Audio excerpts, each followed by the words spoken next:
먼 미국 땅에서 자식들을 잘 키워내고 열심히 사신 여러분들 정말 장하십니다. 안녕하세요. 전원주입니다. 전쟁도 가난도 겪은 우리 세대는 참 눈물겨운 세월을 살았죠. 아메리칸 드림을 이루기까지 여러분들의 세월이야 어떠셨겠습니까? 건강 관련 프로그램에 출연하면서 요즘 제가 깨달은 건요, 양 한 방을 잘 결합하는 게 최고의 건강 관리라는 겁니다. 클레버 케어, 메디케어 어드밴티지 플랜 아세요?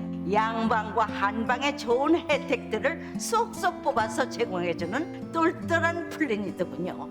우리 한인의 건강 문화도 이해하고 실력 있는 한국 의사와 전문의를 척척 연결해 준다니 얼마나 똘똘합니까? 이제 우리도 똘똘한 클레버 케어 플랜으로 150까지만 사십시다.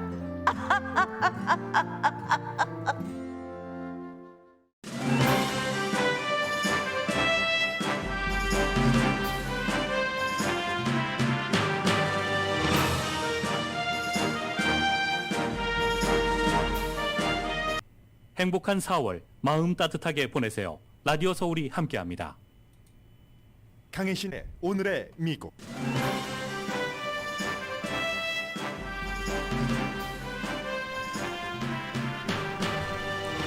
물가 상승이 1년 전에 비해 8.5%로 나왔지만 연준 등 여러 그룹에서는 다른 형태의 비교로 다른 수치를 내놓고 있습니다.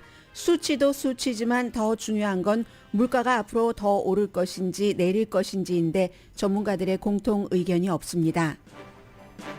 물가 상승의 가장 큰 요소인 가솔린 값과 주택값에 대해서는 정부와 연준이 조정 방안을 내놓고 있으며 주택시장 무드를 잘 맞추기로 유명한 전문가는 주택시장 열기가 점차 식어도 차가울 정도는 아닐 것으로 전망합니다. 캘리포니아주에서 아시아계는 백인계에 비해 렌트비 보조 신청하는 비율은 60% 적고 지원받는 비율은 50% 적다고 더 힐이 보도했습니다. 수배 중인 뉴욕 브루클린 지하철 총격 사건 용의자는 62살의 흑인 남성으로 평소 유튜브에 흑인 여성, 뉴욕 시장, 러시아의 우크라이나 침공 등을 비난하는 비디오를 올렸습니다. 그의 총을 간신히 피했다는 한 목격자는 용의자가 비정상적이었다고 말합니다. 바이든 대통령은 푸틴이 대량 살상을 저지르고 있다고 말했고 미국은 좀 더 정밀한 무기를 우크라이나에 지원할 예정입니다. 푸틴은 정보 유출과 전투 실패 때문에 정보국장을 감옥으로 보내고 150명의 스파이를 징벌했다는 보도가 나왔습니다. 러시아가 원래 부분적으로 점령하고 있었던 돈바스 지역에서는 전투를 확대하면서 잡지 애틀란틱은 세계는 우크라이나를 셰익스피어식의 드라마틱한 지원을 해야 한다고 지적했습니다. 30년 동안 99센트 가격을 유지하면서 세계 부자 자리를 지키는 애리조나 아이스티 소유주의 경영 철학을 LA타임스가 보도했습니다. 여러분 안녕하십니까? 오늘의 미국 강혜신입니다. 어제 뉴욕의 브루클린 지하철역에서 발생했었던 총격 사건은 오늘 새벽까지만 하더라도 뭔가 관심이 있는 인물 이렇게 표현을 했다가 한두 시간 전부터는 용의자로 바꿨습니다. 이 내용은 잠시 뒤에 전해드리고 용의자는 현재 수배 중입니다. 어제 발표됐었던 물가 인상에 관한 것을 조금 다시 한번 정리하면서 중장기적으로 과연 이게 어떻게 된다는 것인가, 그리고 가솔린 값이나 주택시장은 어떨까 하는 것을 오늘은 조금 앞에 종합적으로 전해드리겠습니다. 현재의 그 물가 지수는 4가지 정도로 보시는 게 좋습니다. 우선 기본적으로 어제 발표가 나온 전체적인 물가 지수 2월부터 3월까지는 1.2%가 늘어났고 지난 1년 사이에 8.5% 물가가 올랐다는 겁니다. 그런데 우리가 돈을 주고 사는 물건이 한두 가지여야지 말이죠. 예를 들면 연료값은 1년 전에 비해서 70.1%가 올랐고 가솔린도 48% 올랐고요. 연료값은 여러분들 난방, 온방 하실 때의 에너지까지 다 포함되고요. 그 밖에 식료품도 있고 외식비도 있고 담배, 옷, 뭐 자동차와 자동차 수리비 가장 적게 오른 부분이 이 그 내과 의사를 방문했을 때의 진료비였습니다. 그리고 알코올 음료도 좀 적게 오른 편이고 3.7%니까요. 그런데 이걸 전체적으로 딱 그 종합을 해서 8.5%라고 하는 것은 합리적이지 않다고 보는 사람들이 많습니다. 뭐 그래서 기본적으로는 가장 지금 중요한 변동 지수였던 가솔린과 그리고 이제 그 식료품 값을 빼고 나머지는 6.5%라고. 그럼 두 번째 물가 변동입니다. 세 번째는 연준에서도 달라스 지부 같은 데서는 트림드 민이라고 해서 트림하는 우리 뭐 헤어도 트림하고 소매도 좀 길면 작아서 뭐 하고 하잖아요. 그런 식으로 트림드 민이라고 해서 물가가 올랐는데 제일 그 사람들이 소비하는 것에 아래 24%와 위에 31%는 뺍니다. 그래서 이제 절단 평균이라고 해서 이런 형태로 인플레이션을 하면은 3.6%라는 겁니다. 그런데 영국의 잡지 이코노미스트는 11월 달에 대한 인덱스라는 것을 내놨습니다.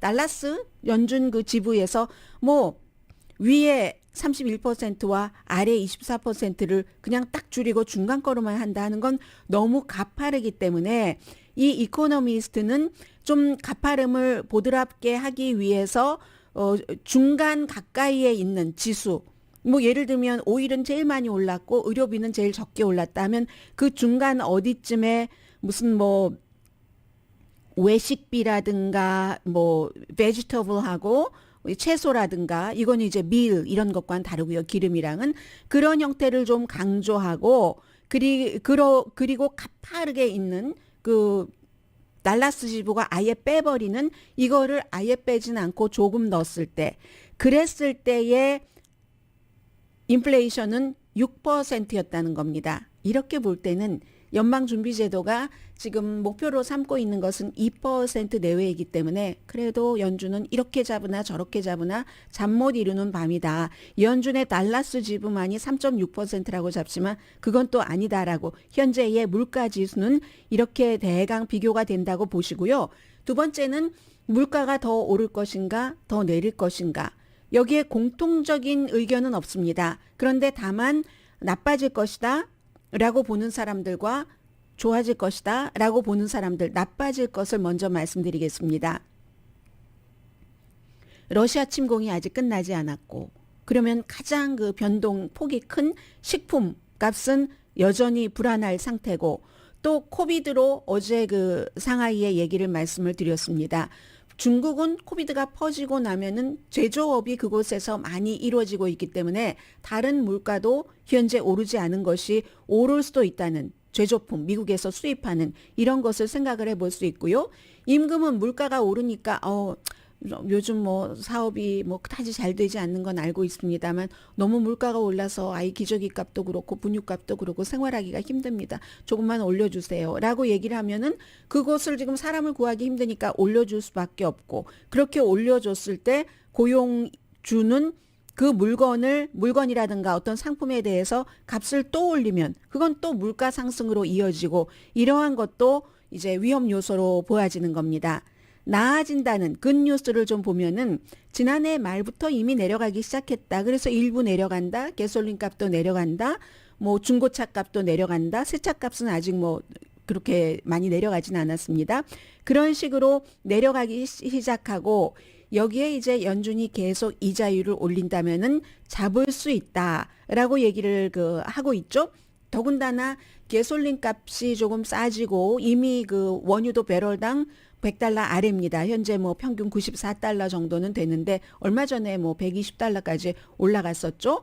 그런데 가솔린 값은 중국에서도 자꾸만 그 락다운을 하니까 가솔린 소비도 줄어들고 해서 지금은 가솔린이나 무엇이든지 다 세계화이기 때문에 그거 괜찮을 수 있다. 그리고 우크라이나 전쟁에 대한 쇼크도 시간이 지나갈수록 사람들이 좀 적응할 수 있고 서구에서 지금은 사우디아라비아 같은 데가 미국의 요청을 들어주지 않고 있지만 다른 쪽으로 대안을 베네수엘라라든가 이런 곳으로 현실적으로 찾을 수 있을 것이라고 보는 거죠.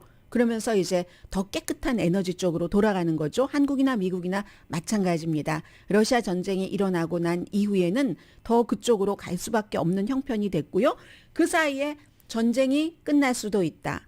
코비드는 미국에서도 일부 한 10개 주 정도에서는 늘어났지만 줄어들고 있는 것이 분명한 추세이기 때문에, 그리고 소비자들도 정부가 경기부양책으로 줬었던 여러 가지 돈이나 여윳돈이 줄어들면 또 그만큼 소비가 줄어들고, 여기서 인플레이션이라는 것은 항상 수요와 공급의 원칙인데, 공급이 충분하지 않은데 수요가 늘어나니까 물가가 올라가는데, 수요가 그런 이유로 줄어든다면 그것도 이제 괜찮은 것이고, 어제 그 바이든 대통령이 얘기한 것처럼 뭐 전략적 비축유도 앞으로 6개월 동안 방출하고, 여름에 에탄올 양도 가솔린에서 지금 10%인 것을 15%로 해서 갤런당 가솔린 값을 10센트 줄이고, 이러한 것, 그리고 여러 주정부에서 이제 그 연방 가솔린 세금을 일정 기간, 적어도 올해 말까지 안 받게 한다든가, 그 주정부에 맞는 여러 안을 내놓고 있습니다. 이런 것들 때문에 괜찮을 수도 있다라고 생각하는 사람들도 많이 있다는 겁니다. 생산은 그렇게 빨리 늘어나지는 못합니다. 미국 내의 그 에너지 생산은요, 2019년이 최고였긴 했는데, 최고였지만 투자가들이 말씀드린 대로 뭐 공급망이 제대로 될지 모르겠네. 전쟁도 지금 터지셔서 어떻게 될지 모르겠는데, 뭐 어떤 사람은 몇 년 간다고 하고, 그렇게 해서 공급망이 어떻게 될지 확보가 안 되니까 노동력도 없고 해서 금방 생산이 늘어나지 못하고요. 또 키스톤 그 파이프라인을 말씀하시는 분들이 많으신데, 이것은 2008년도에 제안이 돼서 오바마 전 대통령이 2015년도에 거부했습니다. 캐나다에서 미국 쪽으로 오는 그 파이프라인이요. 트럼프 전 대통령이 2019년도에 다시 시도를 했고, 그러나 바이든 대통령이 들어와서 바로 이제 이게 원 상태로 돌아가서 오바마 때로 돌아가서 안 됐고, 파이프라인의 10%만 건설됐습니다. 그리고 그것을 하던 회사에서도 포기를 해버렸고, 다시 시작한다 하더라도 이건 그다지 도움이 되지 않습니다. 현재 10%만 완성됐기 때문에 몇 년 걸립니다. 이 완성을 하려면. 그리고 이제 독재자 베네수엘라 이 말씀은 드렸고요. 아무튼 이렇게 해서 가솔린 값은 조금 좀 그 균형을 잡는다 하는 그 생각들을 하고 있는 것 같습니다.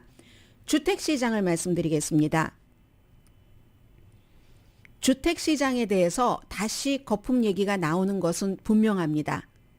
그런데 아직까지는 이자율이 인상이 돼서 한 번 인상됐는데도 이 그 모기지 이자율이 한 1.5포인트 정도가 올라가서 지금 5% 조금 넘죠, 평균. 그렇게 됐는데, 그럼에도 불구하고 아직까지는 크게 주택 시장이 식고 있지는 않습니다. 아이비 젤먼이라는 분이, 이분이 과거에도 여러 번이나 메인스트림 분석과는 다른 분석을 내놨는데 그게 맞은 거예요. 그래서 지금 뭐 이코노미스트라든가 뭐 미국의 여러 매체라든가 이 아이비 젤먼이라는, 지금은 이제 본인의 회사를 운영하고 계시는데, 투자은행에 전에 뭐 아주 대단한 전망할 때는 다니다가 본인은 지금은 이제 분석 회사를 운영하고 있습니다.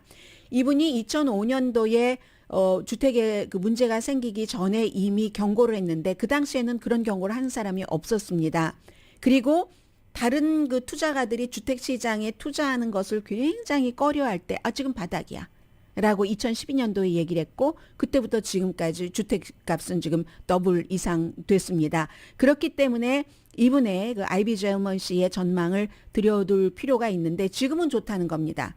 아직까지는 좋지만 이게 결론적으로 얘기하면 나중에 주택 과잉의 징후는 있다고 얘기합니다. 주택 공급의 과잉 징후가 있는데, 그때 그러면 완전히 버블이 되느냐, 이건 이제 또 다른 문제예요. 해서 위험부터 말씀을 드리자면은, 팬데믹 시기에 미국뿐만이 아니라 다른 많은 나라에서도 주택값이 올라갔습니다. 최근 몇 개월 사이에 뭐 1년 전에 비해서 거의 20% 미국에서 전체적으로 집값이 올라갔는데, 이건 2007년 뭐 2010년 그때부터 그때까지 재정 거품 빠지고 뭐 주식시장 뭐 어떻게 되고 막 이랬을 때, 그때보다도 더 빠른 폭의 증가입니다. 그런데도 바이어가 이걸 그냥 놓지 않고 있다는 거죠. 손해볼까 봐. 지금이 아무래도 이거 아니면 큰일 날 것 같아 해서 손해볼까 봐 두려워서 사는 것을 계속 하고 있다는 겁니다. 3월 달에 평균 주택 판매한 기간이 38일. 팬데믹 이전에는 67일이었습니다. realtor.com에서 이제 이 그래프를 내놓은 것입니다. 공급은 2021년도에 72만 6천 채가 팔려고 내놨는데 72만 6천 채예요. 지난해에. 그런데 지난 20년 동안 매년 한 해에 팔려고 내놓은 집이 100만 채가 안 됐던 적이 없습니다. 가장 작았던 거예요. 그렇기 때문에 집값도 비쌌었고 그런데 이 변화가 이자율로 인해서 지금까지는 이 뭐 아주 그 활기 있는 것을 지키고 있지만 일반적으로는 이것보다 이자율이 더 가파라지면은 주택 시장이 뭐 식는 게 당연하겠죠. 페이먼트가 늘어나기 때문에. 그런데 이게 좀 과거와는 다르다는 것을 얘기를 합니다. 이자율 증가를 능가할 정도의 어떠한 것들을 현재에 특히 그 처음 그 폴스톤 바이어가 아닌 경우는 그 주택 소유주들이 갖고 있다는 겁니다. 예를 들어서 너무 많은 미국 사람들이 1년 동안, 지난 몇 개월 동안 집값이 어머 이렇게 올라도 되는 거야?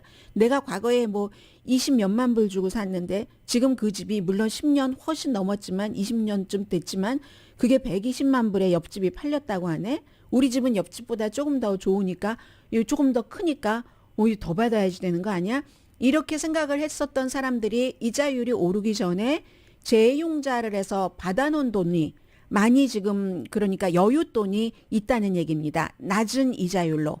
지금 이자율 높아지기 전에 그런 사람들이 있어서 지금 현재 미국 그 주택 소유주의 70%는 모기지 이자율이 4% 미만입니다. 2018년도에는 40%만이 모기지 이자율이 4% 미만이었습니다. 물론 새로 집을 구입을 하시는 경우는 이것보다 지금 평균 5% 이상으로 높지만 현재 아무튼 70%의 주택 소유주가 모기지 이자율을 4% 미만이니까 이걸 거기다가 대고 에큐리가 너무 많이 늘어났기 때문에 지난 몇 년 사이에 받아놓은 돈이 있다는 겁니다. 페이퍼상으로는 너무나 2년 동안 자산 가치가 늘어났기 때문에 요즘 판매되는 주택을 보면은요, 뭐 세컨홈 사서 뭐 렌트 주고 하시는 분들 많잖아요. 물론 세컨홈 살 때는 이자율은 조금 높아지지만 지금 판매되는 주택 미국에서 4분의 1은 올 캐시를 주고 산답니다. 전에는 한 5분의 1 정도, 20% 정도였거든요. 그만큼 이 좀 여윳돈이 있다는 얘기가 되고요. 어떤 시점이 되면 분명히 이 빌리는 비용이 커져서 수요를 위축시키기는 할 것이라고 얘기를 합니다. 그리고 기본적으로 주택 랠리라는 것도 뭐 인플레이션과 마찬가지로 공급의 문제잖아요. 새 집의 공급 제한. 지금은 이제 내놓는 사람들도 눈치 보고 이렇게 저렇게 해서 굉장히 적긴 했지만 거의 160만 채의 집이 신축 중이랍니다. 전국적으로 굉장히 많은 그 주택 신축 숫자입니다. 160만 채는 1970년대 이후에 신축 주택 숫자로는 최고라고 하는데 문제는 뭐 삽은 떴어요. 흙은 떴는데 노동력도 없고 자재도 공급망 때문에 없고 또 너무 비싸고 이래저래 날씨 등등 해서 주택을 짓는 기간이 굉장히 오래 걸리는 겁니다. 공급망이 공급이 지연된다는 거죠. 완성이. 신축을 했는데 완전히 집이 지어지기까지는 조금 늦어져서 그래서 그게 이제 160만 채 다 지었다 라고 해결을 하면은 그때는 지금의 주택 부족에서 주택 공급 과잉으로 간다는 거죠. 그렇게 될 때는 거품 문제가 될 수 있다는 겁니다. 그렇기 때문에 얼마 전에 연준에서 주택법을 경고 빨간 색깔을 내놨죠. 2000년대 이후에 그 붐 이후에 처음으로 비정상적이다 하는 경고를 내놨는데 그럼에도 불구하고 앞서 말씀드린 이 전문가가 얘기하기를 이번에는 거품이 터져도 과거처럼이 아니라 일부만 터진다. 왜냐하면 이미 주택값이 많이 올라서 주택 소유주들의 그 밸런스가 너무나 건강한 겁니다. 그리고 새로 집을 사는 사람한테도 융자를 해줄 때 융자 조건이 버블 사태 이후에 굉장히 까다로워졌었잖아요. 그렇기 때문에 물론 버블이 있어도 조금 그 과거와는 달리 관리할 수 있는 정도. 그렇지만 관리할 수 있는 정도라 할지라도 주택 시장에 이 같은 뭐 거품이 터질 수도 있어 부분적으로나마 이런 것들도 연준에는 지금 고통이 되고 있는 거죠. 인플레이션도 잡아야지 되고 한쪽에서는 또 주택 시장 거품이 나온다고 하니까 그런데 주택 시장은 거품이 터져도 사람들이 우왕좌왕하고 그럴 정도는 아니다 하는 그런 전문가의 얘기 전해드렸습니다.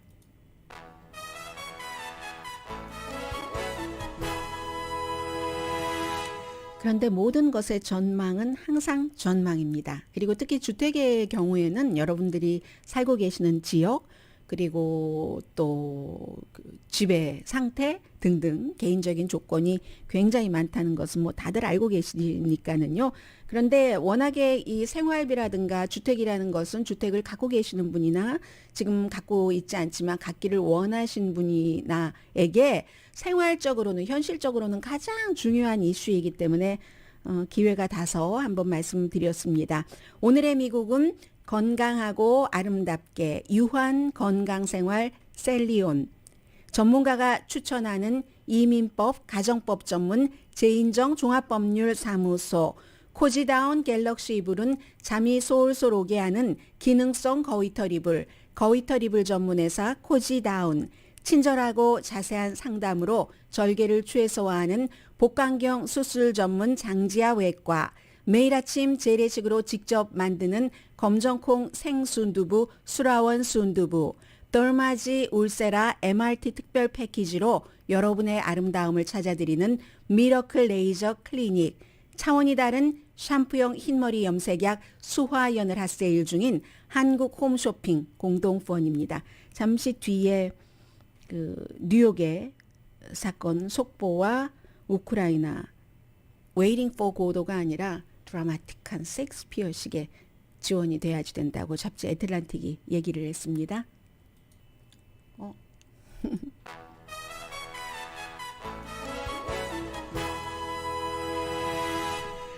라디오 서울 방송 오늘의 미국 듣고 계십니다. 저희 라디오 서울 방송도 광고를 하지만 그 리카루소가 텔레비전에서 LA 시장이 되겠다고 광고하는 것보다가 조금 늦었습니다.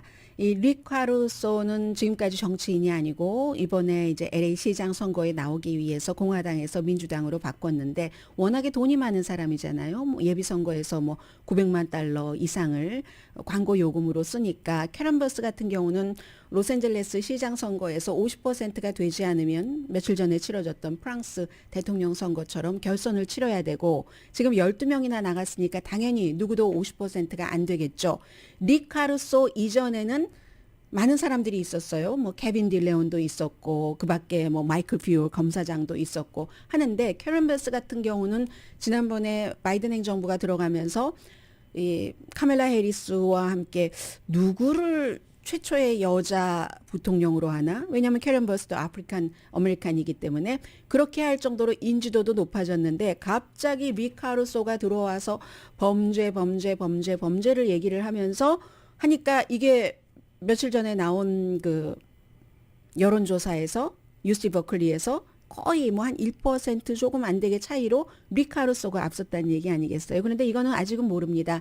왜냐하면 예비선거가 치러지는데 기간이 있고 물론 리카루소가 여러 가지 뭐 그로브 몰이라든가 글렌데일에 있는 몰이라든가 돈이 너무너무 많은 사람이고 뭐 자수성가한 사람이고 해서 잘 알려져 있고 브랜드잖아요. 그 몰에 가면 그 사람 얼굴이 쫙 걸려 있고 이런 형태로 그리고 마이클 블룸버그처럼 이렇게 자신의 돈을 써서 무제한으로 광고를 해서 인지도를 엄청 높였습니다. 그리고 또 말하는 것이 리카루소의 경우에 범죄, 사람들이 범죄를 싫어하잖아요.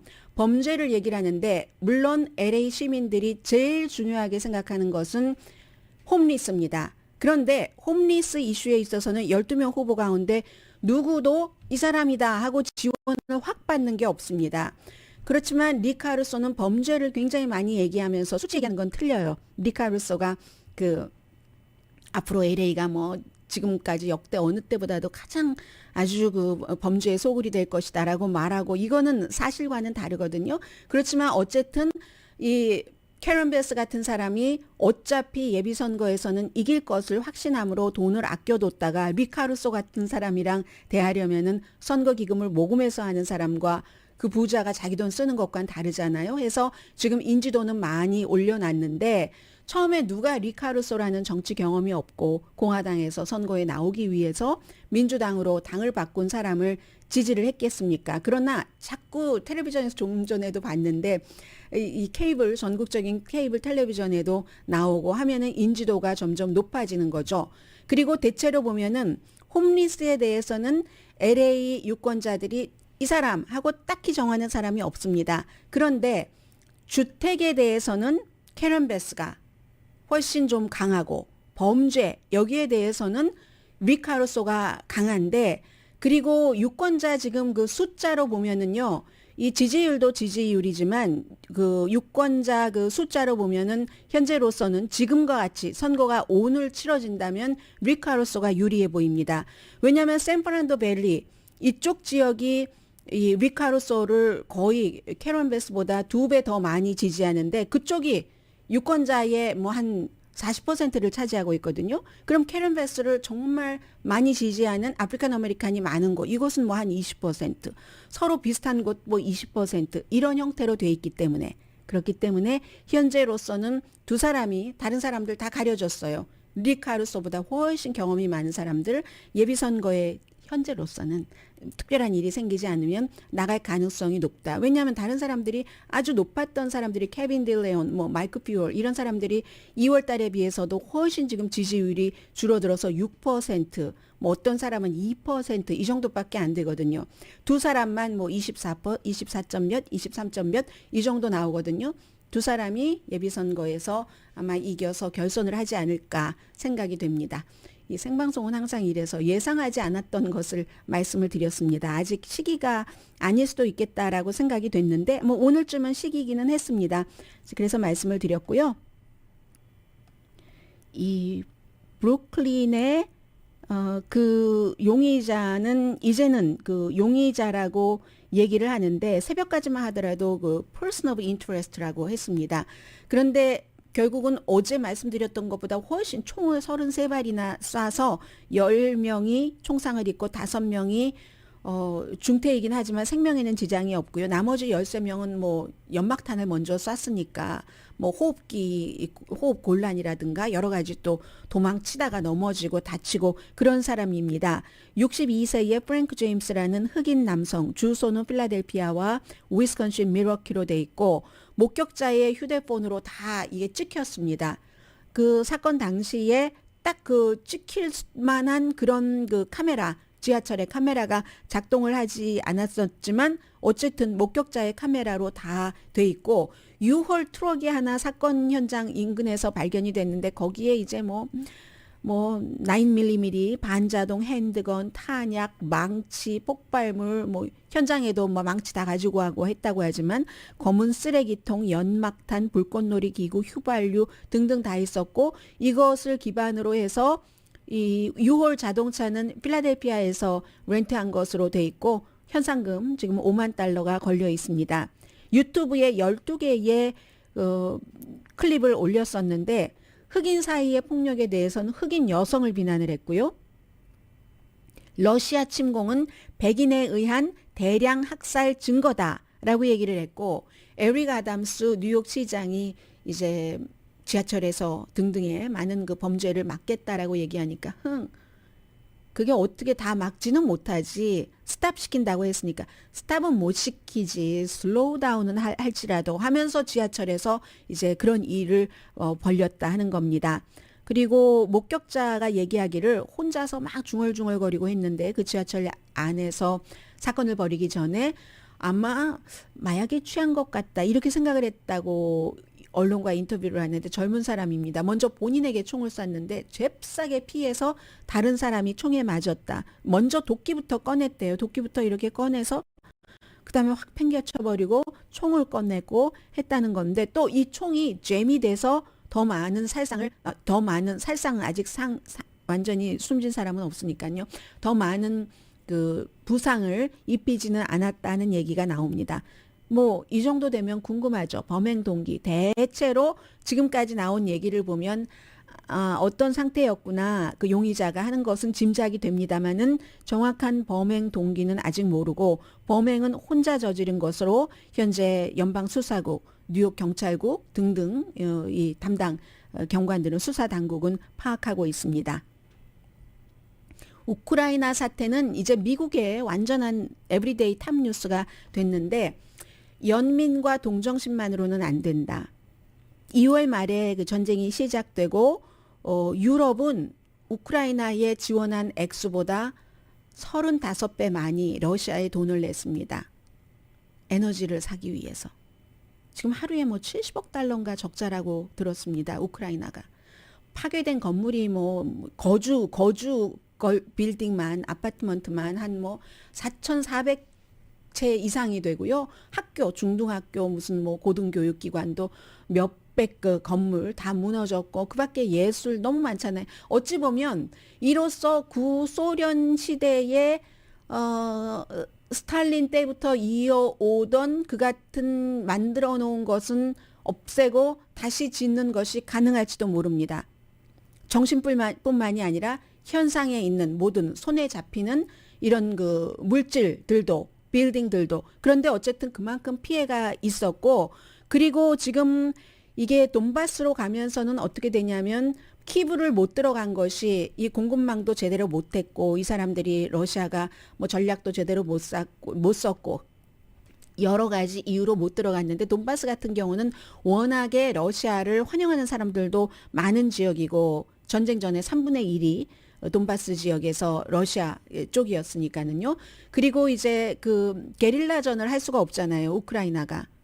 뭐 빌딩이나 뭐가 막 도시처럼 키브 수도만 하더라도 한 300만 명 정도 사는데 이쪽은 뭐 한 도시가 몇십만 명 이렇게 되니까 그리고는 땅이니까 이때는 러시아의 화력이 무기가 중요한 거죠. 그게 이제 그 굉장한 영향력을 발휘를 하고 아무리 우크라이나 사람들이 사기가 충천하고 애국심이 강하고 그리고 아주 창의적이고 전략 전술에 능하다 할지라도 여기는 화력이 중요한 것이지 러시아가 지금까지 아무리 무능하고 무슨 뭐 하극상도 있었고 여러 가지 뭐 늑장도 부렸고 그런 게 있었어도 이거는 두 가지를 러시아가 돈바스 지역에서 잘할 수 있는 겁니다. 화력, 무기가 아주 좋고 그리고 민간인, 러시아를 지원하지 않는 다른 민간인을 해침으로 인해서 두려움의 전쟁을 치를 수 있다는 지금 이 상태이기 때문에 바이든 대통령이 어제 얘기를 했습니다. 나 개인적인 생각이야 라고 하면서 그러나 그걸 증명을 하는 것을 시작을 했다고. 러시아가 우크라이나를 대량 살상을 했고 대량 살상을 하고 있고 푸틴은 대량 살상범이다. 이런 얘기를 했고요. 그래서 이제 유럽에서도 조사를 하고 있고 국제전법 뭐 재판소 등등에 뭐 세우고 하는 그런 것. 보다 중요한 것은 미국이 지금까지보다 좀 더 정교한 군사 장비를 보낸답니다. 바이든 대통령이 들어오고 나서 우크라이나에 24억 달러를 지원을 했습니다. 그런데 그 가운데서 17억 달러는 2월 24일에 러시아가 우크라이나를 침공한 이후입니다. 그런데 하루에 70억 달러인가 적자라고 하는데 정말로 코끼리 비스켓입니다. 이 정도면은 해서 푸틴은 해외에 그 말하자면 미국 FBI가 있고 CIA가 있잖아요. 정보국, 수사국, 수사도 합니다만은 그 연방 수사국이 CIA 격의 수장, 헤드 지금까지는 푸틴 대통령과 그 몇몇 사람 한 4명, 5명, 6명 푸틴까지 포함해서 이 정도의 사람이 전쟁을 모든 것을 시작부터 결정했다고 보는데 그 가운데 한 사람을 감옥에 보냈습니다. 감옥도 보통 감옥이 아니라 굉장히 그 아주 경계가 삼엄한 그 상징적인 거죠. 보여주는 거죠. 왜냐하면 기본적으로는 왜 많은 정보가 영국으로 미국으로 흘러가지? 그리고 나에게 왜 제대로 보고 안 했지? 하면서 또 다른 스파이 멤버들 150명에게도 어떤 벌을 줬다. 이런 얘기 많이 나오고 이 푸틴도 쿠데타 위협 같은 것을 느끼고 있다는 얘기도 아무튼 나옵니다. 돈바스 지역이 문제인데 휴대용 대전차 미사일 같은 거 미국이 많이 줬잖아요. 그래서 우크라이나군이 이렇게 어깨에 메고 하고 그런데 별로 효력이 없고요. 여기선 지대공 미사일도 효력적이지 않습니다. 그래서 우크라이나가 현재 상태에서는 불가능하진 않지만 돈바스 지역에서 러시아를 이기기가 굉장히 벅차죠. 뭐 슈퍼맨이 아니니까 사기만으로 이길 수가 없는 거죠. 최신 무기가 필요한 겁니다.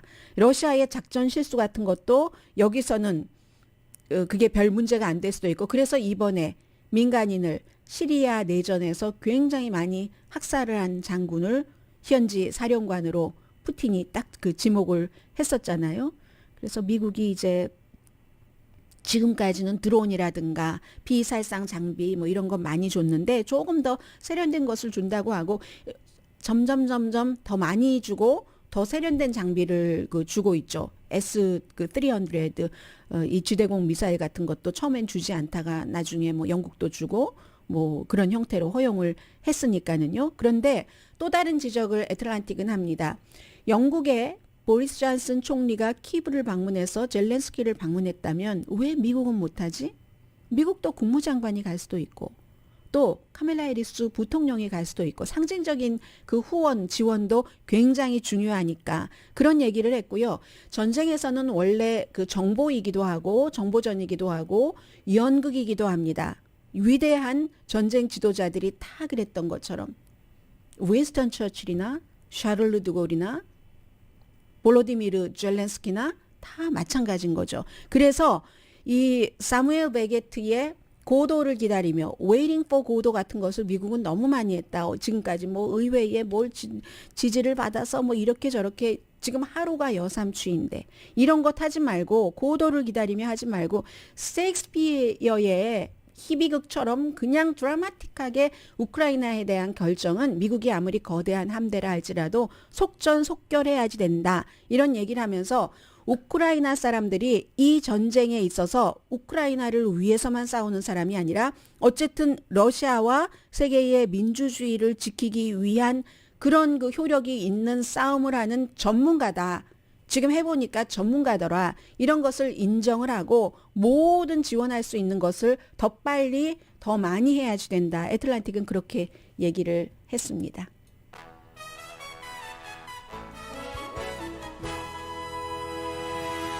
라디오 서울 방송 오늘의 미국 듣고 계십니다. 네, 이런 내용들은 간헐적으로 많이 보도가 됐었는데 더 힐이라는 매체가 보도한다는 것은 전국적으로 주목이 됐다는 뜻이기도 하고 그만큼 이제 중요한 이슈이기도 하다는 뜻도 되겠죠. 의회 신문 더 힐이 보도한 것을 전해드립니다. 에이시안 아메리칸과 히스패닉이 캘리포니아주에서 렌트비 보조비를 백인보다 덜 받는다는 내용이거든요. 신청한 사람들, 신청 가능한 사람이 신청을 하는 것도 백인보다 6%가 아니라 60% 적고 그리고 그 신청한 사람들 가운데 또 실제로 심사에 통과돼서 렌트비 보조를 받은 사람 지금까지 백인보다 50% 적다는 얘기입니다. UCLA가 조사한 결과인데 7월 10일 지난해부터 올해 1월 10일까지 6개월 동안 캘리포니아주 렌트들어 사시는 분들이 14%가 렌트비가 밀렸답니다. 그런데 렌트비 밀린 사람들 가운데는 돈을 덜 버는 사람들이 많을 테고요. 그런 경우였는데 전체적으로 에이시안 18%, 흑인 18%, 라티노 17%, 뭐 백인은 한 8% 정도가 렌트비를 밀려본 적이 있다고 하는데 저소득층이 사실은 더 혜택을 받게 렌트비 보조금 지원이 설계가 된 거죠. 기본적으로는. 그런데 이상하게 에이시안 아메리칸이나 라티노는 신청도 덜하고 에이시안 아메리칸 25%, 라티노 39% 신청했고 흑인은 64%, 렌트비 보조비, 백인은 48%가 신청을 했답니다. 이유는 뭐 우리가 짐작할 수 있는 그대로죠. 영어가 좀 불편하고 어떤 경우는 이민 상태 상관없다 하더라도 나중에 이게 내가 뭐 불이익을 당할지 몰라 하는 형태에서 그런 걱정들도 있을 수가 있고요. 그래서 결론적으로 보니까 예를 들어서 식당에 대한 그 보조 경기부양책을 썼었을 때 돈 많은 프랜차이즈 식당들이 많이 가져갔다는 것과 마찬가지로 렌트비 보조도 고소득 렌터들이 돈 잘 벌어서 뭐 한 달에 뭐 렌트비 굉장히 많이 내는 그런 분들이 저소득층보다 더 많이 받아갔다는 겁니다. 결론적으로는 에이시안들은 캘리포니아주에서 렌트비 신청을 하는 사람 11%, 라티노는 14%가 그 받았다는 것이거든요. 흑인은 29%, 백인은 21%. 그렇기 때문에 이런 것을 왜 조사를 하는가? UCLA 무슨 그 연구소에서요. 앞으로도 이게 이제 지속되는 한은 그 프로그램을 조금 더 정말로 필요한 사람에게 도움을 줄 수 있도록 해서 그 사회적인 그 경제적인 그 건강, 건전성이 빨리 회복될 수 있도록 제작돼야지 된다. 그러려면은 뭐 지역 사회에 여러 그 신뢰를 받고 있는 크레딧 있는 능력도 있는 그런 기관과 같이 해서 아예 개인이 이렇게 신청하는 것도 있지만 그 기관을 통해서 하도록 하는 물론 거기에도 항상 그 예전에도 보면은 부작용은 있죠. 그런데 이런 케이스에 보면은 그렇게 해서 그런 그 자격을 갖춘 기구에서 신청을 하도록 하는 거라든가 이런 형태를 생각해 보기 위해서 지금 이 같은 조사가 나온 거고요. 젊고 소수인종일수록 그 렌트비에 대해서는 더 어려웠고 어려운 것에 비해서는 백인에 비해서 에이시안이라든가 라티노가 혜택을 덜 받았다 하는 겁니다. 잠시 뒤에 전해드리는 게 낫겠네요. 애리조나 아이스티라고 여러분들 이렇게 말로 들으면 잘 모르시지만요. 이분의 경영 철학을 얘기를 했는데 로스앤젤레스 타임스가 그 부자가 30년 동안 똑같은 것을 그 가격을 안 올린다는 것은 참 힘든 일이잖아요. 그런데 저는 이 스토리를 들으면서 얼마 전에 저희 라디오 서울 방송에도 한 분이 나와서 선전을 하시는데 바베큐 집인데 가격을 안 올리고 낮추고 이랬다는 걸 들었는데 어떠한 비결이 있길래 그럴 수 있는가 잠시 뒤에 전해드립니다.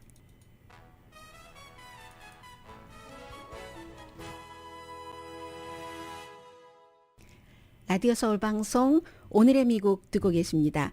그 애리조나 아이스티라고요. 애리조나 그대로 써 있고 G만 아주 크게 써 있고 색깔은 옥색. 우리가 말하는 옥색인데 조금 그 도톰한 옥색, 맑아서 속이 투명한 옥색이 아니라 그런 형태 아주 크죠. 23온스니까. 그 애리조나 아이스티가 1996년부터 지금까지 99센트, 보통 그런 아이스티라든가 콕이라든가 하는 것이 23온스나 되는 것은 없잖아요. 그렇게 한 것에 대해서 오늘 그 로스앤젤레스 타임스가 이 회사의 설립자고 지금은 이제 아들들 둘과 같이 일하고 있는 이분들을 인터뷰를 했는데 알루미늄 값이 캔이니까 18개월 사이에 2배가 올랐고 콘 시럽도 2000년 이후에 3배가 올랐는데 그런데 어떻게 23온스짜리를 계속 99센트에 뭐 약속을 했기 때문에 그리고 아예 써 있잖아요. 그 캔에 99라고. 소매업소가 함부로 올리지 못하도록 그렇게 해서 할 수 있는가 했더니 이분이 얘기하시기를요. 그래도 돈을 번다는 겁니다.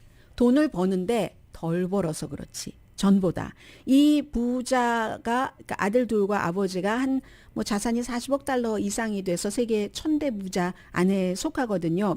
몇 년 전보다는 덜 벌지만 지금과 같은 인플레이션이 높고 하는 때 소비자가 나 같은 사람을 위해서 부자를 위해서 가격 인상을 겪을 필요가 없다. 누구에게도 좋은 게 아니다라고 얘기를 하고 본인은 그럴 수 있는 게 무슨 뭐 회사에 주주가 있고 주식 회사가 아니라 가족 회사이기 때문에 그럴 수 있다는 겁니다. 해서 시작할 때는 그 스냅불이 16온스에 99센트였는데 애리조나 아이스티는 50% 더 들어있고 지금은 스냅불이 1달러 79센트 18.5온스에 애리조나 아이스티는 23온스에 99센트인데 현재 미국 시장의 소프트드링크 술 없는 16%를 차지한답니다. 펩시 다음이라고 얘기를 하고 있거든요. 가격을 올려서 단기적으로 이렇게 돈만 버는 것이 장기적으로는 본인들의 그 경영 철학에는 별 그 가치가 없다는 얘기를 하고 있습니다. 손님의 등을 부러뜨리면 나도 손님도 살지 못한다라고 얘기를 하고 있거든요. 이름은 와이프가 지었다고 하고 건강해 보이니까 천식이 있는 사람 애리조나 가고 하니까 그랬다고 하고 아무튼 그렇게 하다 보니까 그리고 웬만큼 돈 벌면 뭐 그 기업에서 슈퍼볼 같은데 엄청나게 돈 들여서 광고하잖아요. 큰 돈. 그런 거 안 하고 하는데 아디다스 같은 데서 그리고 무슨 뭐 브루클린의 차이니스 유명한 식당 같은 데서 이 애리조나 아이스티의 그 존을 따로 만들어 놓는다. 아무튼 이런 스토리였고요. 오늘의 미국은 유한건강생활 셀리온 제인정 종합법률사무소 코지다운 장지아 외과 수라원 순두부 미러클 레이저 클리닉 한국 홈쇼핑 공동후원이었습니다. 기온이 로스앤젤레스 경우 굉장히 차이가 심해서요. 여러분들 정말 맛있는 음식 드시고 건강 조심하세요. 강혜신이었습니다.